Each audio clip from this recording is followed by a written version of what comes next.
Olá, muito boa noite a todos. O Hamilton entrando aí, a hora que a gente está começando. Boa noite, Hamilton. Boa noite, vamos Bem, começando. isso. Então, hoje, 28 de agosto de 2025, nós temos o prazer e a honra de receber aqui o Dr. Fernando Franzolin. Meu nome é Berno, eu faço parte da equipe da Homeoarte, juntamente com o Berno, Dr. Hamilton. Todos nós somos médicos homeopatas. O Dr. Fernando é médico formado pela Universidade Federal do Paraná, especialização em homeopatia pela Escola de Curitiba do Dr. Saudoso, Dr. Javier Salvador Gamarra, onde ele é professor, atua como coordenador desde 2015. Ele coordena o ambulatório de atendimento a neurodivergentes com foco em superdotação e altas habilidades.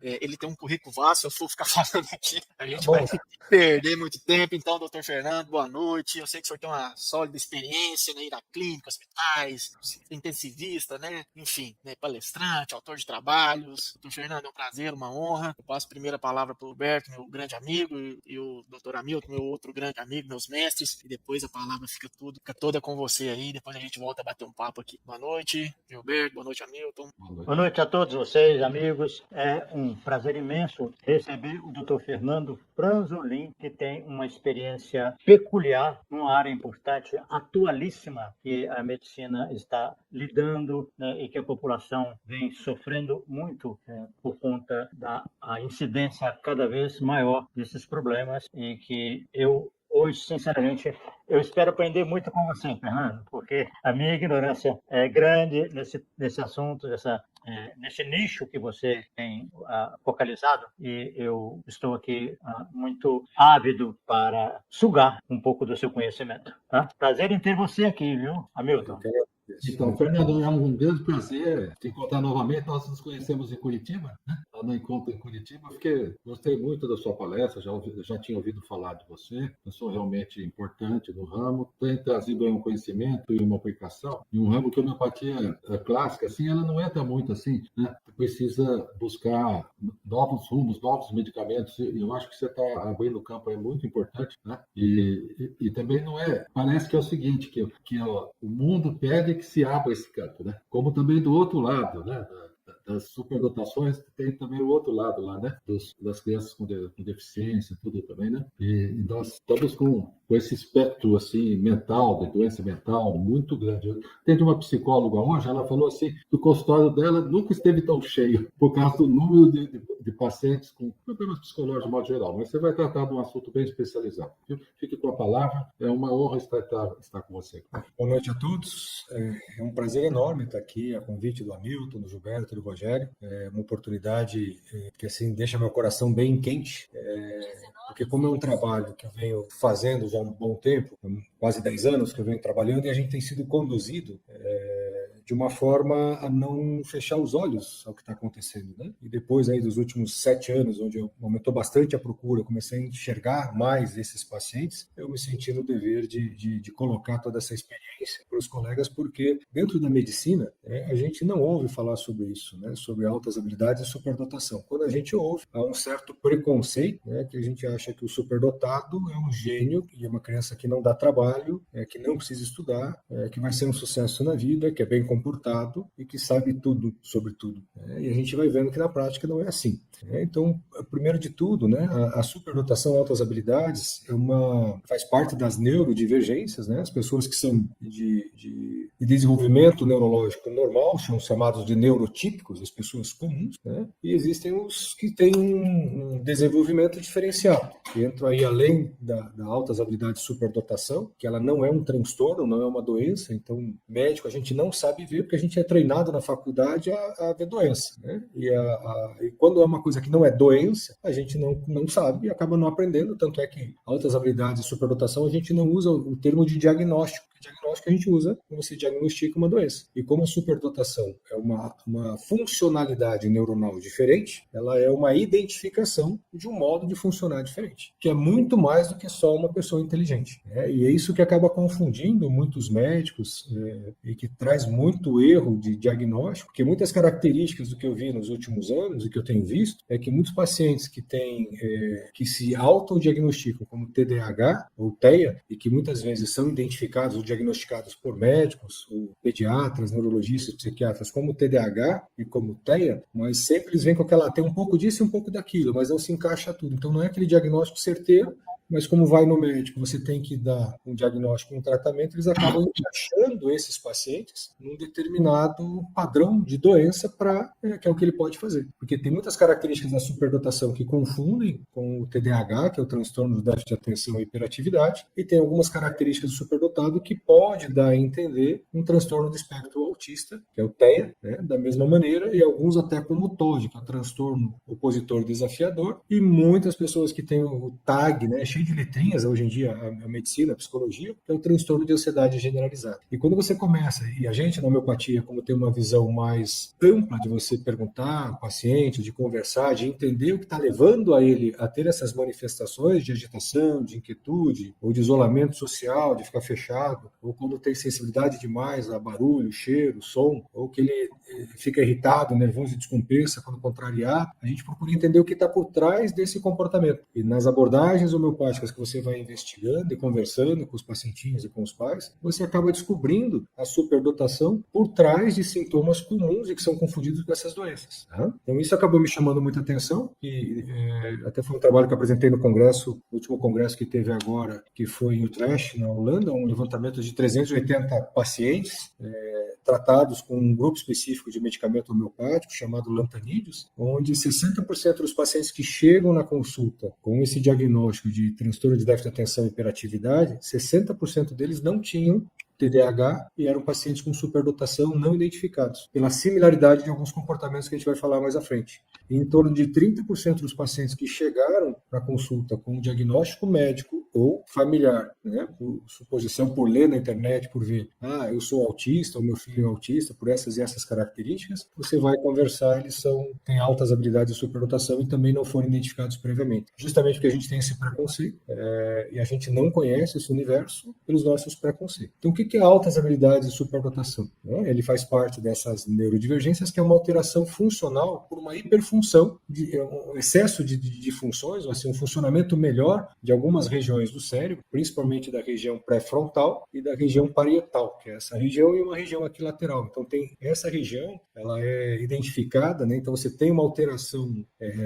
de funcionalidade maior, não é uma alteração anatômica, mas funciona com mais velocidade, mais rapidez e com menor consumo de energia. Isso existe vários grupos de pesquisa no mundo, mas tem um específico da Universidade de Cambridge, em que eles há mais de 10 anos eles pesquisam a neurofuncionalidade, a neurofisiologia da inteligência. Então eles fazem através de ressonância, eles vão vendo como que funciona o cérebro das pessoas que são mais inteligentes.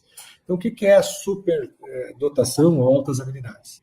Altas habilidades e superdotação, no Brasil é o mesmo termo. Em alguns países da Europa eles diferenciam altas habilidades e superdotação pelo nível de QI e outros fatores. O QI é o que as pessoas mais confundem, como se todo superdotado tem um QI, que é um coeficiente de inteligência, que é uma série de testes que você faz para você avaliar o índice de inteligência da pessoa. Então tem velocidade, tem rapidez, tem matemática, processamento, tem vários tipos de inteligência que você avalia e dá uma nota. Então, para você considerar que eles começam a fazer parte desse grupo, um QI médio, o coeficiente de inteligência média do brasileiro, ele está na faixa entre 80 a 90 pontos, vamos assim dizer. E o superdotado ele está acima de 120. De 120 a 130 a gente considera, fora do Brasil, altas habilidades, e de 130 para cima, 140 a 150, como um superdotado. Na prática, no Brasil, de 120 para cima é considerado altas habilidades superdotados, que é a nomenclatura utilizada no Brasil como uma coisa só. Não se distingue pelo número disso. O que é esse valor 120 e 130? Então, geralmente são acima da média, Se você pega 10 crianças ou 100 crianças que vão fazer o teste de QI, a maioria, acima de quem tirar uma pontuação em torno de 120, vai estar fazendo parte, aproximadamente, acima de 5% da população. Então, se você tem de 100 alunos, 5 vão tirar uma nota, um QI acima de 120. O resto vai tirar tudo abaixo. Então, isso que é altas habilidades. Ele tem habilidades funcionais de vários tipos de inteligência acima do que a maioria, do que 95% das pessoas. A Organização Mundial de Saúde, coloca aqui as altas habilidades, estão em torno de 3 a 5% da população geral, estão dentro desse eixo das altas habilidades. Porém, esses exames, essas avaliações são muito falhas, né? Porque depende do método, depende do tipo de avaliação e do tipo do conceito que determina o que é uma pessoa tem altas habilidades ou não. Então, a gente pensa que altas habilidades é somente inteligência e QI. Não é. Você tem 3 características. No Brasil é utilizado um método de um pedagogo, né, que ele estudou, de um psicólogo que ele estuda a parte de inteligências, que se chama Resuli, e que ele se chama os 3 anéis de Resuli. Né? O que são as 3 características que tem que ter um superdotado, na visão de Resuli, que é adotado no Brasil? Que o primeiro é um paciente que ele aprende muito rápido e tem um alto comprometimento com a tarefa. O que é? Ele pega uma coisa para fazer e faz aquilo, enquanto a maioria das pessoas produzem, por exemplo, 10 trabalhos, ele faz 20, 30 em menor tempo. Então ele produz mais em maior velocidade. Né? E ele tem alta criatividade. O que é alta criatividade? Ele acha soluções mais rápido do que os outros. Então não é só a criatividade artística, mas é a capacidade de dar soluções a problemas muito mais rápido do que a maioria dos outros. Né? Então você tem comprometimento com a tarefa, uma velocidade rápida de aprendizado e um comprometimento com a tarefa. Então essas 3 características, estando presente a vida inteira do indivíduo, ele entra dentro dessa classificação de altas habilidades e superdotação. Então essa é uma identificação clínica que você pode fazer, e o médico pode fazer essa identificação, mas não é só por essas características, né? Tem várias outras características funcionais que são muito comuns no superdotado e que pode levar a essa identificação ou o erro diagnóstico se a gente não entender as outras características por baixo. Então, primeiro, seriam esses 3 anéis de Resuli, que você já começa a suspeitar, né? Quando a criança começa a falar cedo demais, quando ela já fala frases mais complexas, ela procura falar perfeitamente. Então, você pega crianças com 2 anos já falando frases em português praticamente correto, ela quase nem consegue pronunciar a boquinha de 2 anos, 1 ano e meio, e já fala frases completas, já expressa, já interpreta, já compreende e já interage de uma forma que você fala, nossa, parece um pequeno adulto conversando. Então essa precocidade da fala é uma característica. Muitos têm uma precocidade também de desenvolvimento motor, que pode estar presente ou não. Né? Então a criança começa a andar mais rápido, começa a falar mais rápido, antes da idade, né? Então geralmente se fala por volta de 1 ano e meio, 1 ano, começa a falar e andar, eles começam a falar um pouco mais cedo, e quando começa a falar, falam muito mais rápido. Mas você tem casos também de assincronia, que é muito comum na superdotação. Eles são muito inteligentes, eles desenvolvem mais rápido, mas muitas vezes eles não veem a necessidade de falar, acabam falando mais tarde. Mas eles se comunicam muito bem com o que eles querem, porque eles não sentem necessidade de falar. Outras crianças, elas têm um desenvolvimento intelectual muito rápido, mas o motor está na idade certa um pouco atrasado, chamado de assincronia. Então a gente não pode falar, não, ele não falou rápido, doutor, ele não andou cedo. Então não é superdotado. Não, tem que variar, ver todo o ambiente que ele está, a característica do desenvolvimento para começar a perceber essas características. Então são crianças extremamente curiosas, elas são muito curiosas, são muito questionadoras e são crianças que elas procuram sempre autonomia e independência. Então sempre eles querem fazer as coisas sozinhos, pequenininho, mal consegue segurar, então eles brigam porque eles querem fazer as coisas sozinhos. E uma das coisas que parece que quebra muito esse preconceito do superdotado, que são crianças boazinhas, que aprendem, não se rebelam, o superdotado, a maioria deles, eles não suportam ser mandados. Você mandou, eles descompensam. Eles brigam, eles ficam irritados, são extremamente rígidos com a verdade e com os combinados. Né? Se você combina com ele que você vai levar ele em tal lugar, tal dia, e você não faz e dá uma justificativa, eles não aceitam porque eles tinham combinado e contratado por aqui. Então, aquelas crianças que na sala de aula, se a professora pede para todo mundo ficar em silêncio e alguém fala, ele manda a pessoa ficar quieta e fica bravo porque a professora mandou ficar quieta. Então, aquilo que é regra, aquilo que é combinado, que é certo, eles têm uma certa rigidez cognitiva e muitas vezes eles compensam emocionalmente quando essas regras são quebradas. Eles gostam muito de rotina e aí começa a confundir um pouco com o autista, porque o autista também gosta de rotina e muitas vezes tem uma descompensação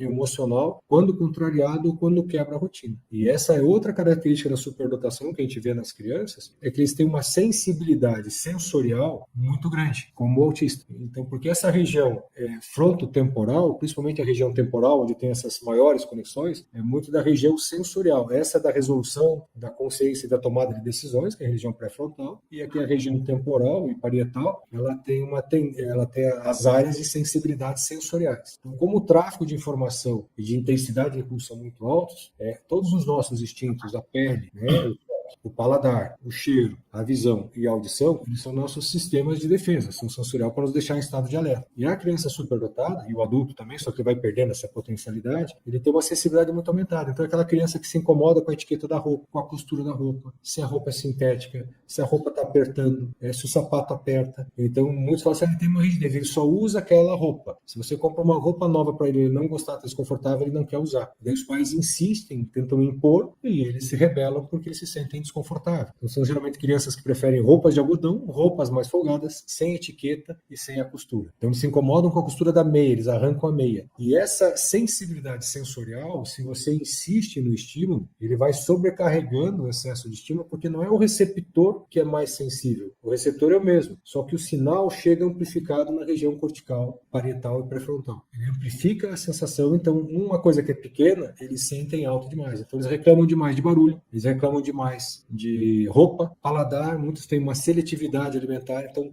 principalmente as crianças que têm isso muito intenso, eles vão simular muito o autista, né? Por causa da sensibilidade, da rigidez, do desconforto, do barulho. Então você tem um sistema nervoso onde ele é muito estimulado, ele sobrecarrega e a criança tem uma crise nervosa por essa sobrecarga sensorial. Exemplo típico, você pega uma criança, vai levar no shopping a família inteira para almoçar, só que chegam no shopping 1, 2 da tarde para almoçar. A criança já está com fome, está com roupa de passear de domingo, que ele já não quis pôr o jeans, o sapatinho para ir bonito, uma roupa que aperta, muito barulho, está com fome, geralmente já está cansado, vai ter iluminação demais em shopping e barulho. Então ele tem todos os sentidos sendo estimulado o tempo inteiro. Se ele resolve querer ir no parquinho, que é uma criança, ou uma loja de brinquedo, ou quer alguma coisa, e os pais não brigam com ele, às vezes pela agitação, pela ansiedade da família inteira, ele tem um surto, né? Chamado como uma crise nervosa, que os pais chamam bastante, aí ele descompensa, ele desregula. Deu escândalo no shopping, bateu, chutou o pai, chutou a mãe, e isso acaba sendo frequente quando a criança não é respeitada nessa hipersensibilidade sensorial que ela tem. Então, muitas crianças são trazidas ao consultório porque tem problemas de nervo, tem crise nervosa. E quanto mais os pais insistem a colocar uma imposição, mandar na criança, faça isso, faça aquilo, põe essa roupa, faz esse jeito, faz daquele jeito com ordens, mais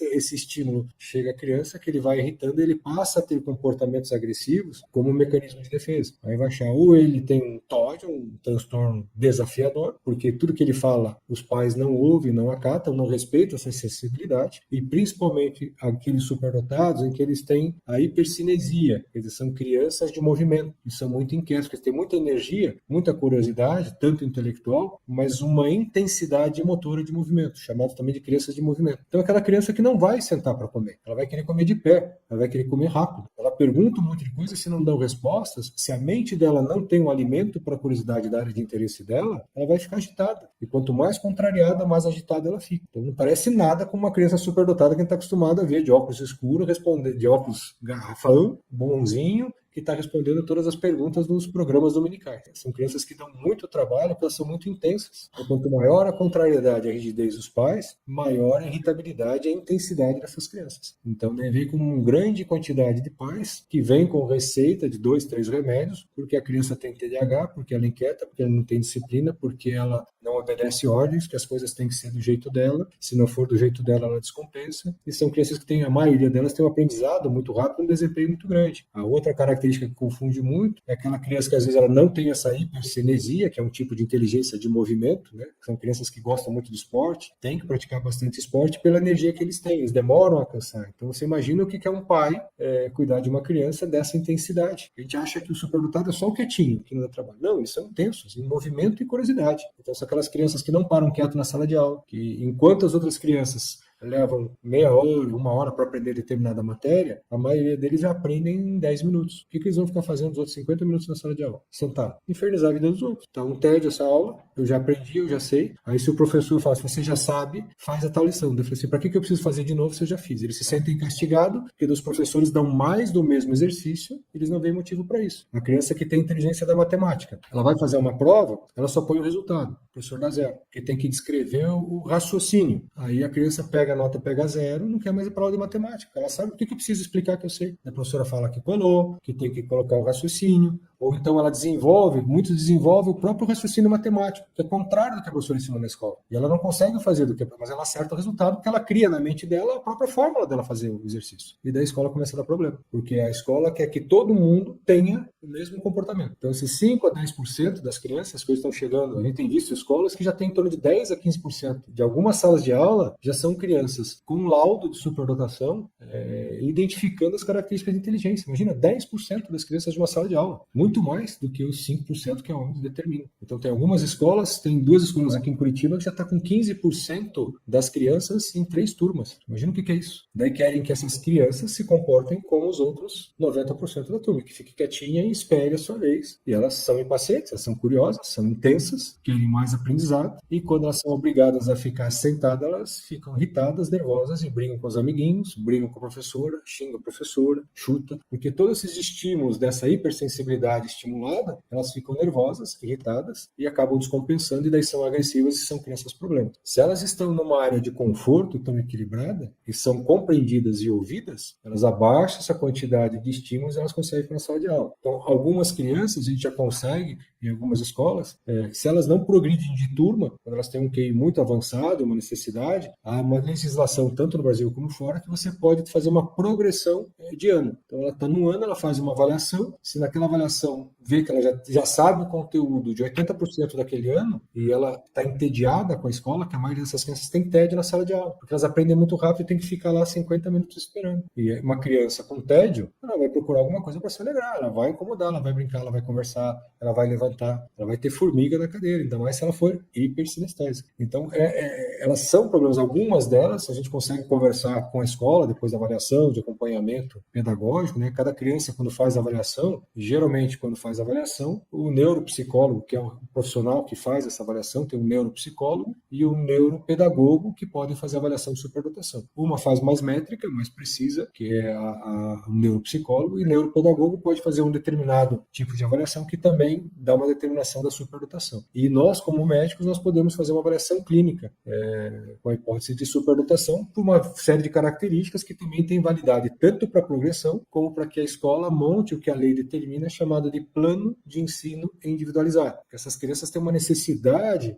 de ter um currículo adaptado para a curiosidade e a área de inteligência dela, porque a criança superdotada ela não vai ser boa em tudo. Ela tem algumas áreas da inteligência que ela tem mais afinidade. Ela pode ir muito bem em matemática, em física, mas ela pode ir muito mal em português e não querer inglês. Então, ela não é superdotada porque ela não vai bem em todas as matérias. Pode, não é a área de interesse dela. Se ela conseguir sentir interesse, ela vai conseguir fazer isso. Isso prejudica bastante. E hoje tem sido essa grande dificuldade, Jurana, que eu já vi a mensagem chegando ali.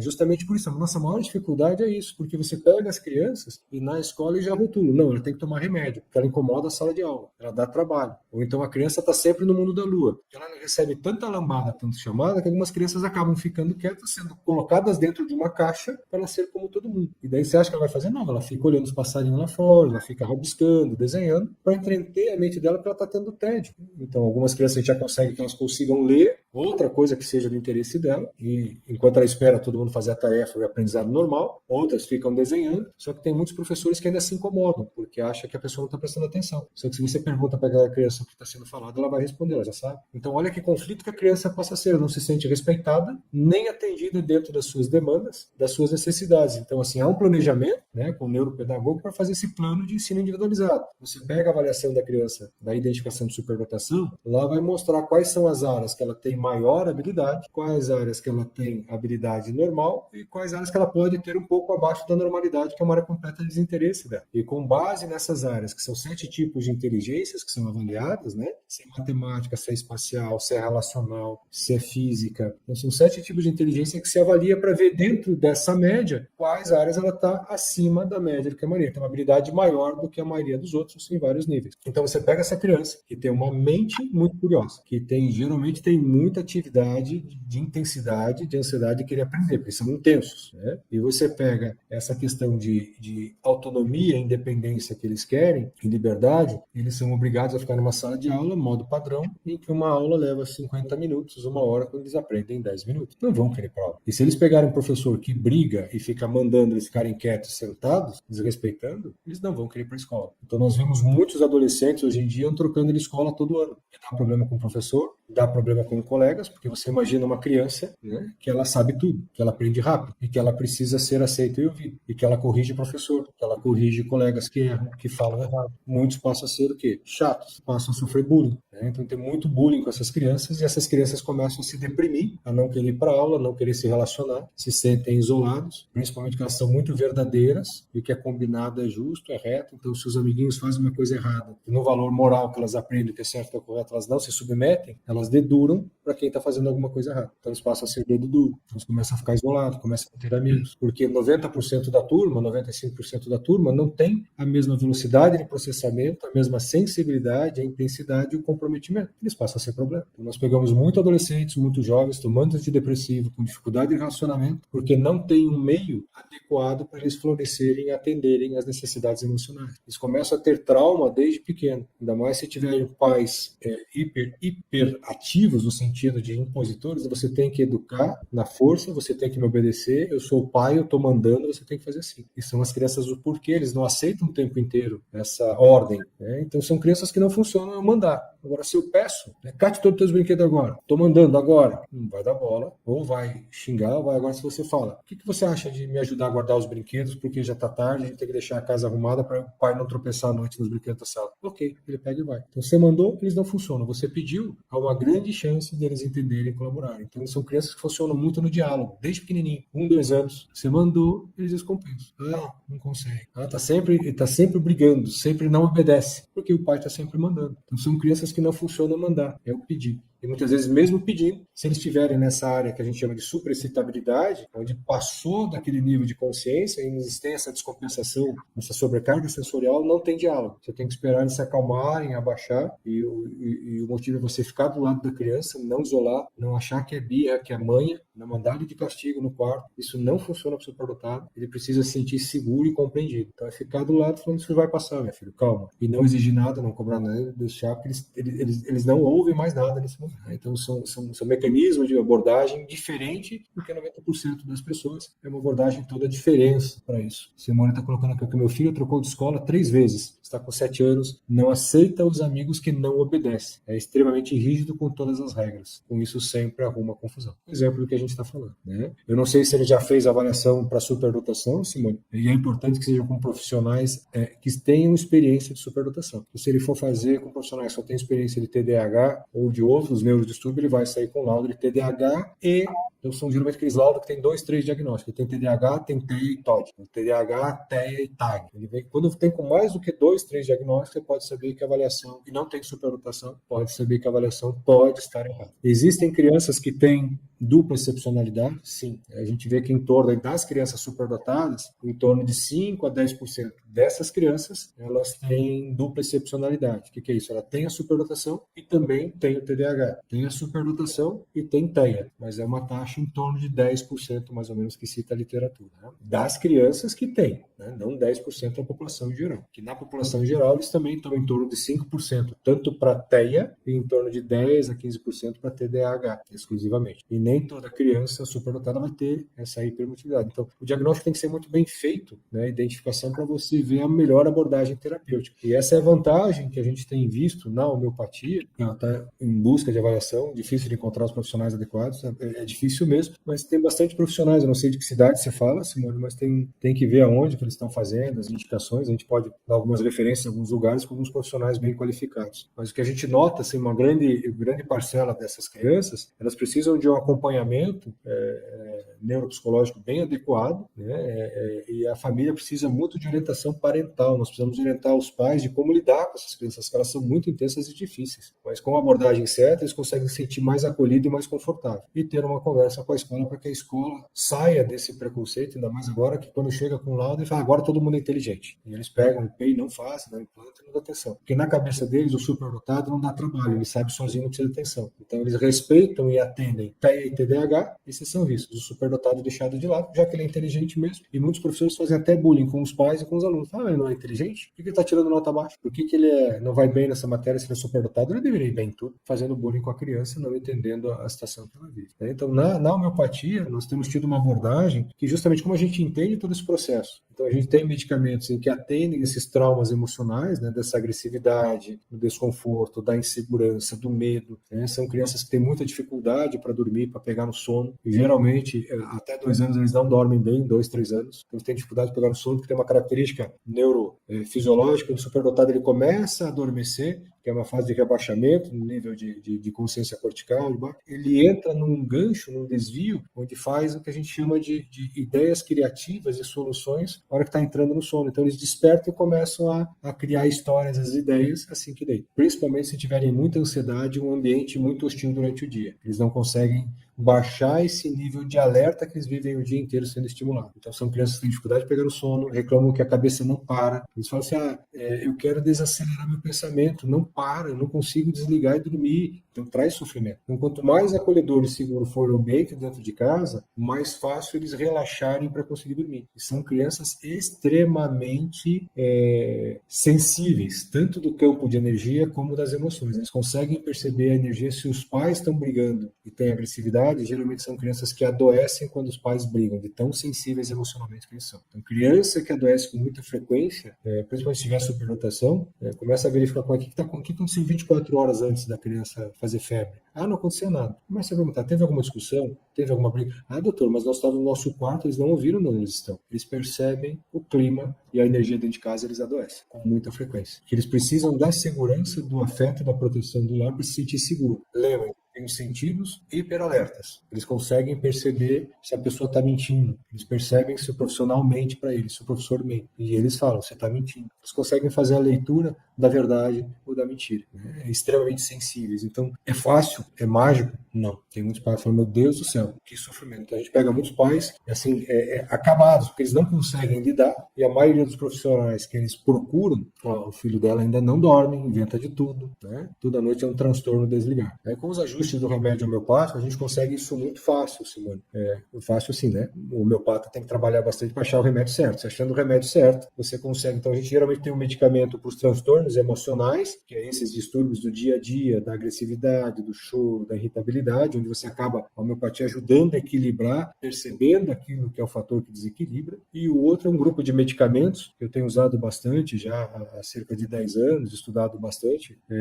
Para que entendam bem, o que eu vou falar não é uma atitude nem arrogante, nem metida, mas assim, como eu venho estudando isso há 10 anos, não sei por que aparece tanto para mim, e principalmente há cerca de 6 anos eu comecei a atender algumas crianças de 2 institutos que fazem identificação aqui em Curitiba, e aqui em Curitiba tem um que é o mais antigo do Brasil, tem uma experiência de mais de 25 anos na identificação de superdotados, e foi quem eu procurei para obter essas informações, porque na área médica não tem, você tem na área psicológica e pedagógica, na área médica não tem descrição sobre isso, e eu fui procurá-los para ter informação, para saber como é que eu lido, que eu vi que começou a chegar bastante de lá, que é o Enudá, aqui de Curitiba, e tem um livro bem legal que eu falo que me ajudou muito, que é Superdotante, ele está por aqui, que eu andei tirando uma palestra e não está aqui, mas é Superdotação, Problema ou Solução, Maria Lúcia Sabatella.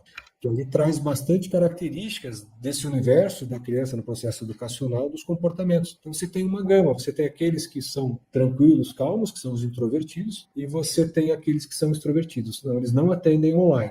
A avaliação, como a avaliação é métrica, eles precisam escrever, fazer testes, ver tempo, e para cada idade tem testes específicos, tem que ser presencial. Não é uma avaliação barata, não é uma avaliação rápida, geralmente leva em torno de 6 a 8 semanas, com 2 encontros semanais, porque você tem que avaliar todos os tipos de inteligência. E essas crianças têm que estar a fim de fazer, porque eles boicotam o exame. Se eles não querem fazer, eles riscam de qualquer jeito para sair e se livrar daquilo. Tem crianças que vêm para cá ou vão para o instituto durante as férias para fazer. Você acha que eles querem fazer prova e fazer avaliação nas férias? Não, eles querem brincar. Por que o irmãozinho foi para o shopping para eu ter que ficar aqui fazendo esses testes? Não quer. Então, até isso e o próprio adulto também tem avaliação para superdotado. Lembrando que o adulto superdotado ele perde muita potencialidade, que ele passa a vida inteira tentando se encaixar ao padrão de 95% das pessoas. Eu falo sempre que são melancias que crescem em caixas, né? Porque você tem que crescer e expandir para ser maior, mas a sociedade e a educação falam, não, você tem que ser como todo mundo. Ele quer ser mais, ele pensa mais, fazer mais, não, você tem que ser como todo mundo. Você imagina o que é você sendo conduzido para perder a tua potencialidade e o que é você ter uma mente em que você enxerga as coisas mais rápido, você dá a solução mais rápido, as pessoas não conseguem entender o que você está falando, então eles não conseguem, não se sentem compreendidos, não se sentem entendidos, principalmente pelos colegas e professores, porque muitas vezes a criança vê o resultado ou já sabe a resposta e as pessoas não têm o raciocínio para acompanhar que ele está certo. E dizem que ele está errado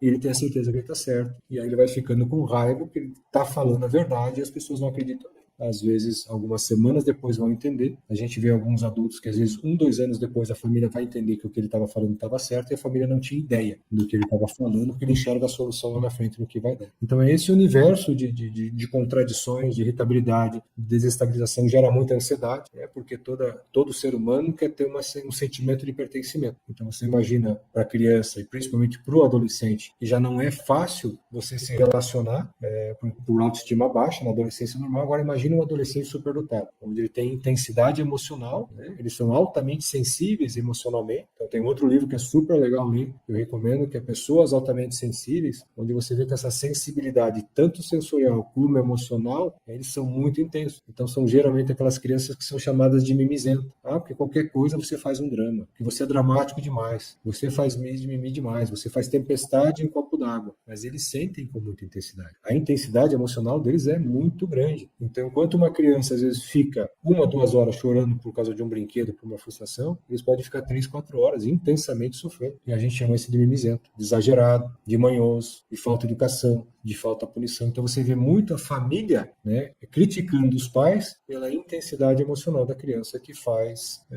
essa birra em excesso, esse exagero que ele demora a se compensar. Então eu atendo adultos que às vezes ficam em processo de luto 5, 6 anos, sofrendo. E tem que sofrer calado porque a sociedade não permita que ele sinta saudade depois de 1 ano de quem morreu. Ele chore ainda depois de 1 ano, tem que tomar remédio, isso não é normal. Muitos psiquiatras falam, não, passou de 1 ano é patológico, tem que tomar remédio. Você tem que criar, você está sofrendo demais, você tem que mudar teu pensamento, não pode sofrer desse jeito. Meninas que terminam o namoro, ou que terminam o namoro com elas, a intensidade, o sofrimento, a vontade de morrer, porque é muito intenso o sofrimento. Eles são altamente sensíveis e sentem com muita profundidade. E aí que a homeopatia tem ajudado muito, porque como nós entendemos esse mecanismo desse sofrimento, e a gente não vai tratar a doença, mas vai tratar o doente de como ele vê e ele sente a intensidade, a homeopatia tem medicamentos que vão abordar desde esses transtornos emocionais nessa profundidade, como ajudar no processo de regulagem desse sistema super acelerado que é a mente do superdotado.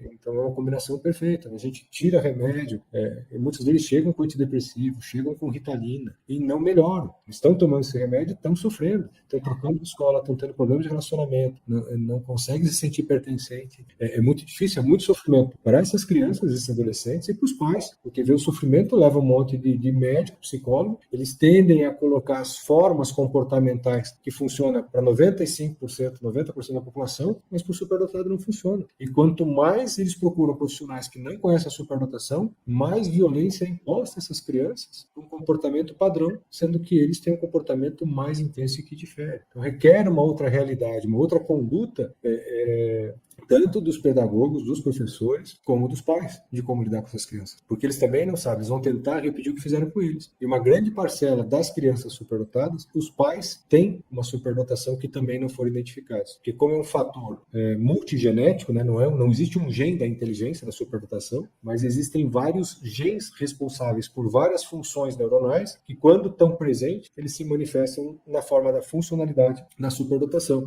Então são genes que trabalham com liberação de dopamina, dopamina, com neuroplasticidade, com neurofuncionamento, com células da glia, que são células do suporte da nutrição da mente. Então, são vários genes que, quando estão em conjunto, vão trabalhar nessa funcionalidade, dependendo da região, da parte do cérebro que coloca isso. Então, muitos pais têm uma superdotação, mas também não foram identificados, porque eles foram moldados a ter um comportamento que a sociedade espera, né? Que é o padrão esperado de todo mundo. E essas crianças, então, você imagina quando tem pai e mãe superdotados, a potencialidade que essa criança não vem, né? E é muito mais difícil. A Vera Lúcia Vasconcelos colocando que conhecia essa gente no DAP, espaço muito acolhedor, preparado para fazer avaliação, e além da avaliação tem que ter um acompanhamento, né? Porque é uma forma diferente de você lidar e acompanhar e lidar com essa intensidade emocional nas fases da vida, né? A insegurança é outro ponto muito forte que desequilibra, né? Então essa sincronia intelectual e emocional, eles têm uma inteligência muito grande, mas muitas vezes o emocional está na faixa etária adequada, só que quando você conversa, ele está com 2, 3 anos intelectualmente à frente, só que emocionalmente eles não conseguem lidar com as emoções, que é a grande dificuldade nas escolas, que acham que o superdotado tem que ter uma inteligência emocional e não pode se frustrar como criança da idade dele. Eles choram, eles se frustram. Igual ou um pouco mais atrasado do que a idade, justamente por ficar mais fácil eles estarem no plano do pensamento das ideias do que nas experiências emocionais, causando essa dificuldade de relacionamento. Muitos se fecham e evitam as relações sociais justamente pela crítica que sofreram abaixo dos 7 anos de idade. Isso vai moldando um comportamento mais fechado, simulando aí o autismo, né? Eu falei bastante, teria mais coisa para falar, né? Outra coisa que pega bastante rapidinho, até para dar tempo das perguntas, né? É muito comum eles terem muitos problemas alérgicos, tanto alergias alimentares como alergia de pele, né? Porque lembrem, eles têm um sistema sensorial sensível, eles se sentem agredidos e o organismo reage na forma de defesa, trabalhando no aumento de produção de anticorpos. Então, eles são crianças que têm muita alergia de pele, muita bronquite, muita rinite e muita alergia de alimentos. É muito comum. E essas dificuldades de relação com o alimento, essa rigidez de alimento, dificuldade de experimentar novos alimentos pela sensibilidade também do sistema do paladar e do cheiro. São crianças muito sensíveis a cheiro bom, cheiro ruim, dores de cabeça, inquietude, insônia, irritabilidade, depressão, inquietude. Esse é um baldinho das coisas que a gente pega. E outra coisa para ficar, antes de abrir para a pergunta, que fique bem claro, né? O que chega para a gente são os pacientes que adoecem por ter uma condição de superdotação e que o meio não favorece e eles descompensam. Não quer dizer que todo superdotado vão ter esses problemas. Tem muitos que se socializam bem, conseguem controlar, ter relação, moldar, respeitar. Uma grande parcela dos superdotados não vai ter problema. Não vai ter problema na escola, nem de relação, nem problema com os pais. É uma parte deles que acabam chegando para a gente e que apresentam esses distúrbios que a gente está vendo. Né? Porque depende do meio, depende do fator da alimentação, depende da história da escola, do padrão familiar e da harmonia dentro de casa que vai influenciar essa criança ou não a ter comportamentos mais agressivos ou ser mais acolhida e mais comportada. E às vezes mesmo com a família acolhendo. Tendo uma família harmônica, são crianças intensas, que conforme o tipo da área genética e das regiões onde tem os alelos do movimento, eles vão ter mais intensidade do que os outros e vão dar trabalho, porque a gente vive numa sociedade que todo mundo tem que ter o mesmo comportamento padrão. Você tem que sentar como todo mundo, que você não é especial para você ir no recreio antes do tempo, que você não é especial, que você precisa ler, você precisa fazer como todo mundo a tarefa. E eles não querem, eles já sabem e não querem ir para a escola, porque eles são obrigados. Então, sempre quando eu respeito a autonomia, independência, liberdade e segurança, eles vão descompensar e vão sofrer. Tá? Então, que fique bem claro, né? A gente, como médico, pega aqueles que adoecem.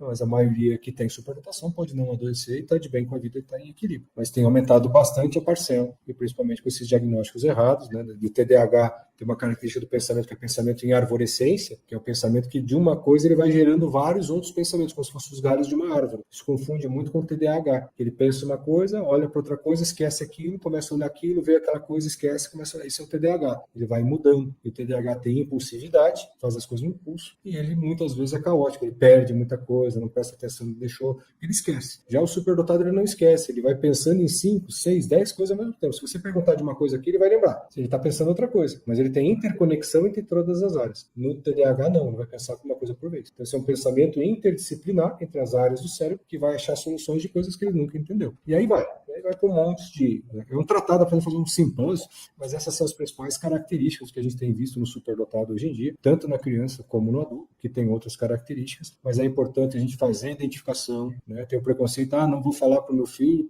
para ninguém, porque vão rotular meu filho. Ele não pode saber que ele é, porque senão ele vai vai ter uma expectativa que sempre tem que ser um sucesso, né? Tem muito superdotado que não é um sucesso, que não se dá bem na vida, porque não tem uma condição. Então, quanto antes se tiver identificação, melhor você consegue trabalhar no emocional dessa criança para ela saber que ela é diferente. Mas ela é diferente para melhor, não para pior. E geralmente eles acabam percebendo que eles são diferentes dos outros e eles acham que tem problema, dificulta a segurança emocional para a vida adulta. É complexo. E vamos deixar vocês perguntarem um pouquinho, que eu já falei demais, nem dei tempo para perguntar. Estamos com 55 minutos. Mil perdões. Mas acho que deu para dar uma ideia do que tem Eu vindo. ainda queria fazer uma pergunta para você, Fernando, Pois a não, respeito de como é que essas crianças chegam à adolescência. Qual é o mais comum no adolescente que já está resolvido, ainda está com pendências? Não, geralmente eles chegam, se eles têm essa dificuldade, se eles são mais introvertidos, são crianças mais fechadas, não são as crianças sociais, eles chegam com depressão e dificuldade relacional com isolamento. Eles têm dificuldade de relação. Então, geralmente eles estão chegando com antidepressivo ou com depressão, alguns chegam com ideias suicidas porque eles não se sentem pertencentes, né? Eles são muito diferentes na forma de pensar, de sentir, e não conseguem se sentir iguais com todo mundo. Eles podem até imitar comportamento, principalmente as meninas, né, que é o que a gente chama de mascaramento, né? Elas colocam e começam a querer fazer o que todo mundo faz para se sentir pertencente. Então chegam aquelas que têm identificação mais precoce, elas conseguem se adaptar um pouco melhor. Tem vários casos, a gente tem um ambulatório lá na escola de homeopatia, que é um ambulatório que a gente faz de superdotação, justamente para atender população que não tem condições de pagar consulta particular, são geralmente de escolas públicas, né, que a gente atende uma vez por mês, e nós temos vários casos de algumas crianças que chegam com 2, com 3 remédios, com diagnóstico de bipolaridade, com crise histérica, tentativa de suicídio, e a hora que você faz a avaliação, que ela percebe que ela é superdotada, que ela tem uma mente diferente, ela começa até a melhorar a autoestima. Você vai retirando remédio, entrando com homeopatia, ela vai se equilibrando e aprendendo a lidar com as emoções e aceitar as diferenças. E geralmente quando eles conseguem participar de grupos extracurriculares, onde é um grupo de apoio com outros superdotados, com um professor que entenda e que dá o alimento mental que elas precisam, elas têm um lugar de pertencimento. E isso melhora muito as relações sociais do adolescente. Ele vê que tem outras pessoas como ele consegue conversar, né? Que não faz parte dos 95% da turma. Aqueles que têm alta habilidade social não passam por esse problema. Mas quem não tem habilidade social, é mais introvertido, mais quieto, ele sofre mais, tem mais dificuldade de adaptação. A avaliação, hoje em dia, Nídia, a avaliação ela pode ser feita já a partir de 1 ano de idade, por incrível que pareça. A literatura recomenda que as melhores avaliações são feitas a partir da alfabetização, onde ele possa escrever e expressar. Só que essas crianças têm chego com tanta quantidade que alguns neuropsicólogos, e a gente como médico, consegue identificar com uma criança com 1 ano e meio, as características você já consegue perceber a forma como ela se relaciona no olhar, no caminhar. Tem uma criança de 1 ano e meio, que ela não fala ainda, mas você parece um adultinho quando você conversa com ela. Ela balança a cabeça de sim, de não, concorda, sabe, tem 1 ano e meio, mas não fala. Tem sensibilidade sensorial, né? Percebe quando alguém está bem ou não, ela adoece. Podem enviar o contato, depois envia o contato, a gente pode passar também algumas referências do Inodap, de outros profissionais para atender, não tem problema nenhum. Já não vou achar, professor. Tá? Mais alguma pergunta aí, gente? Vamos aproveitar o tempo. Eu quero aproveitar aí a última pergunta para dizer, né, Fernando, para a audiência, que você se dispõe a responder mais alguma pergunta através do YouTube, tá? O nosso vídeo vai ser postado, né, no canal Vida e Prognóstico, ou meu arte. Isso, e a gente pode responder, não tem problema nenhum. Tem também meu Instagram. Isso, eu ia falar agora, né? Fala o seu Instagram ainda, Fernando. Melhor ainda. Fernando Solim homeopata, tem da Escola de Homeopatia, Escola Homeopática de Curitiba, né? Qualquer um deles podem mandar perguntas por lá, a gente vai esclarecendo, indicando, que é um assunto muito novo. A gente está agora esse final de semana nós tivemos um curso para 90 médicos homeopatas, e a gente está preparando eles para entender esse universo da superdotação e quais remédios têm ajudado mais na condição tanto de criança, adolescente, como adulto superdotado, com a homeopatia clássica e a homeopatia contemporânea, que tem auxiliado muito esses pacientes, né? Então, é um caminho bem bonito que está sendo traçado aí pelos colegas homeopatas para a gente poder atender essa necessidade que está crescente, né? Isso requer informação e treinamento. Doutor Fernando, eu queria fazer uma última pergunta aqui. E como que vocês aí, né, de Curitiba, da escola homeopática principalmente, que vocês atendem, parece que uma população, pelo que eu entendi, que tem menos condições, seria isso? Isso, exato. E pelo próprio contato da da Escola Homeopática de Curitiba, solicitar marcação do ambulatório, né? Esse ano, para você ter uma ideia, a gente já está com a agenda estourada, está lotado até janeiro o atendimento, que é uma vez por mês, mas com esses médicos que estão fazendo o curso, a gente deve começar aí dentro de um mês e pouquinho, abrir outros horários de ambulatório para que eles comecem a atender também, e a gente vai supervisionando. Então, provavelmente lá por outubro, a gente já deve ter uma capacidade ampliada de atendimento no ambulatório da escola, justamente para eles começarem a exercitar esse atendimento. Então, pode ser feito contato, a solicitação pelo meu Instagram, né, e pelo da Escola Homeopática de Curitiba. Também tem o Instagram, solicitar por lá, tem os telefones de contato da escola, tanto através do meu consultório, a secretária Agenda, como da Escola de Curitiba também. E finalizando aqui, a homeopatia é uma excelente terapêutica para a gente então lidar, né? Gostaria que você só encerrasse aqui essa maravilhosa aula, falando um pouquinho mais da sua experiência com a homeopatia aí, deixando claro aí para o pessoal que está assistindo a gente. Fernando, eu tenho ambulatório agora às 8 horas com os alunos. Tá joia, Milton. Muito obrigado. Já estou encerrando aqui também. Obrigado. Finalzinho, tá? Não tem problema aí. Obrigado, Hamilton. Muito obrigado, viu, gente? Eu que agradeço. Até mais, Hamilton. Abraço, Milton. É só o meu pata que faz ambulatório à noite mesmo. Impressionante com o aluno, né? O meu também à noite, às quartas-feiras. Terceira, quarta vez, a gente faz com os alunos. Então, o que eu tenho observado, Rogério, assim, é que a gente tem a homeopatia clássica, que ela trata o que a gente costuma achar como medicamento nas queixas iniciais. Só que por trás desses sentimentos, dessas manifestações desse emocional, tem essa neurofuncionalidade, que é essa mente inquieta, essa intensidade. E o que a gente tem visto, tanto usando a homeopatia clássica, que nem sempre a gente vai usar esse grupo de remédios chamado lantanídeos, né, que são os remédios que a gente tem usado para superdotação dessa intensidade, que é esse grupo de remédios, descrito pelo médico Dr. Schouten, que é um holandês. O que a gente tem notado quando começa a usar esses remédios é que eles fazem o que a gente chama de neuroregulação. Então, essa velocidade de pensamento, essa intensidade de sensação do fluxo de pensamento das ideias, eles acalmam e entram num nível mais equilibrado. Porque como as emoções vão se equilibrando, a resposta sensorial também se equilibra e neuromodula. Então, essas descargas, a intensidade, a agressividade, quando a criança está em equilíbrio, isso sobe. Então, isso é uma manifestação do desequilíbrio, porque ela sente tudo muito intenso, né? Porque ela se sente ameaçada. Quando ela some essa sensação de ameaça, ela está num ambiente confortável e seguro, há uma neuroregulação com a homeopatia, onde naturalmente ela dorme melhor, ela se concentra melhor, ela tem menos reatividade emocional.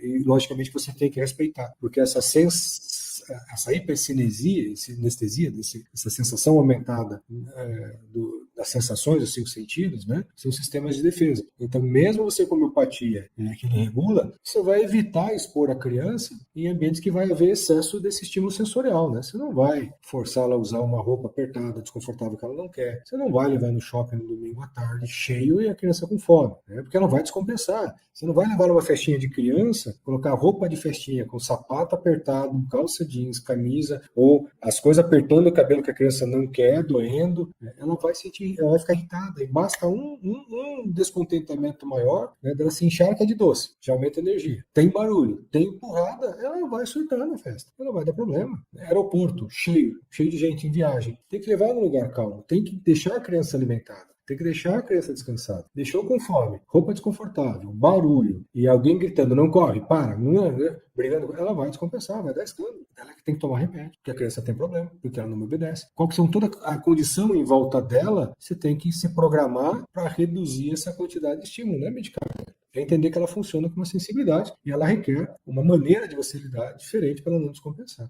Ô, Fernando, tem algum livro ou material qualquer que seja possível indicar para pais de crianças com superdotação? Eu gosto bastante desse livro da Maria Lúcia Sabatella, que é uma experiência de mais de 20 anos, quase 25 anos, que ela lida com isso. Ela foi uma das pioneiras no Brasil, que é Superdotação, Problema ou Solução, né? Maria Lúcia Sabatella. Ele dá uma boa visão dessas características e das questões de como você lidar com isso perante a escola e perante a própria educação parental. Ele dá uma boa noção desse universo com algumas explicações de uma linguagem acessível, fácil, tanto para educadores como para pais. Eu gosto bastante, que me ajudou bastante a entender esse universo e adaptar e ver justo com a homeopatia, criar essa interface desses dois universos, né? A superdotação com a homeopatia, esse grupo de lantanídeos é o mesmo universo, é a mesma similitude. Então, são duas coisas que a gente usa, a homeopatia clássica para tratar as questões emocionais e esses lantanídeos para ajudar na neuroregulação. E é um casamento fantástico, assim, de você...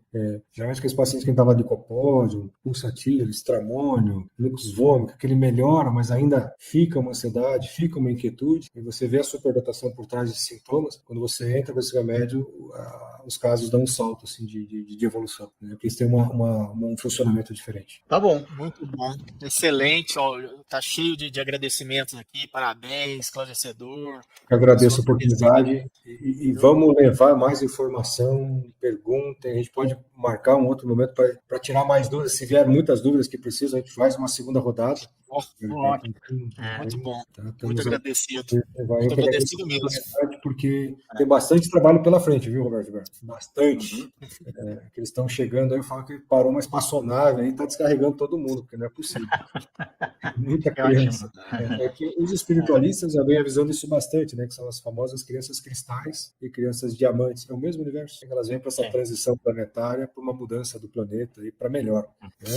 Elas são crianças especiais que requerem cuidados especiais e cabe a gente ajudá-los nesse desenvolvimento, reduzindo os traumas e o impacto delas, né? Eu acho que compete a gente, como pai, como educador, como médico, a entender que eles não são melhores, eles são diferentes, especiais e que requerem uma abordagem diferente. Só isso. A gente aprendendo a lidar, são espaçonaves que vão longe. Agora, se a gente atrapalhar, são naves que vão cair no mar, não vão dar em nada, eles não conseguem. Então, muitos acabam não tendo sucesso pela dificuldade emocional de lidar com tudo isso no mundo extremamente competitivo e agressivo, né? Então, acho que seria esse o recado para encerrar. Tá bom? Tá bom. Fernando, muito obrigado pela sua presença, viu? Muito bom.